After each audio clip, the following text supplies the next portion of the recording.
Good morning, traders. Some charts I want to show you today. The Nasdaq by far is the strongest sector, but a trend line which I've got drawn on my chart here. We tend to have a little bit more volatility in the Nasdaq when we get below this trend line, and there's a good chance today we're going to cross back below that trend line. So just keep that in mind that we could see some more selling pressure in these markets today. And oh yeah, you guys can follow me at Gummy9662C on uh, TradingView if you want to follow my charts. A chart that really stands out to me, and that's the S&P 500.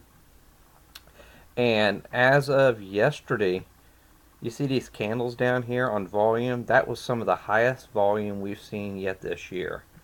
And we've come out of this channel, and we're just kind of basing here on the S&P 500, which we can definitely pop up, but keep in mind we are in the cloud right now, so this is a profile change.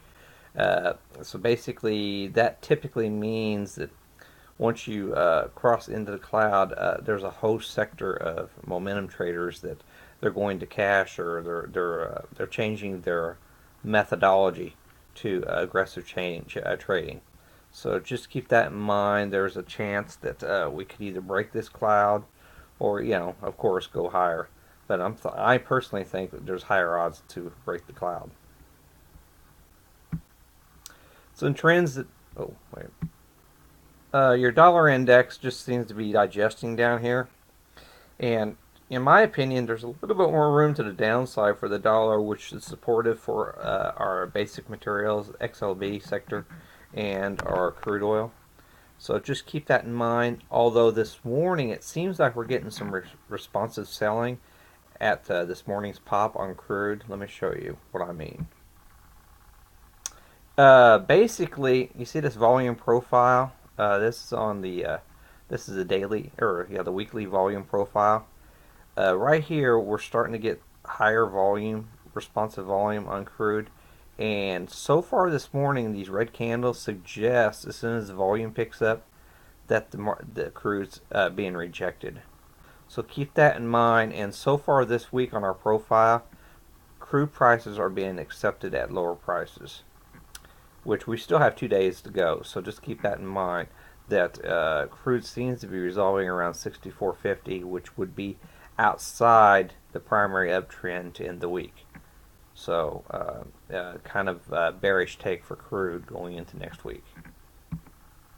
A couple charts that really stand out to me. You see this primary uptrend for your Goldman Sachs.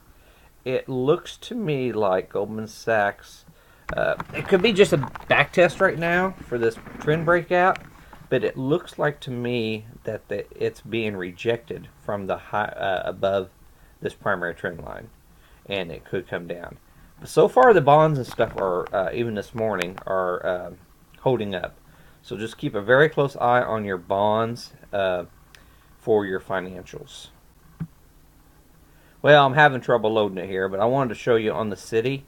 I used the weekly chart on this one when I posted it, and this really starting to look like a pipe top on our city too. So there's we're setting up for a lot of risk going into next week for the financial sector.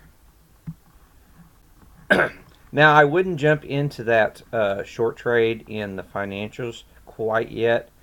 This trend line right here, that is a monthly support area now for your TNX, your interest rates. Okay, and we're holding right above it. Okay, so just keep this one on your watch here. We are holding right above a monthly support area. But if that were to fall down on your treasuries, well, yeah, then your financials are going to have some trouble. But we're just kind of consolidating here right above that support line. Now, I know some people are bullish on gold, but personally, I think gold has turned a corner, and we probably have seen the highs in gold. Now, the Dixie, like I said, can go down a little bit more. Next week we may get a bid right back up into gold.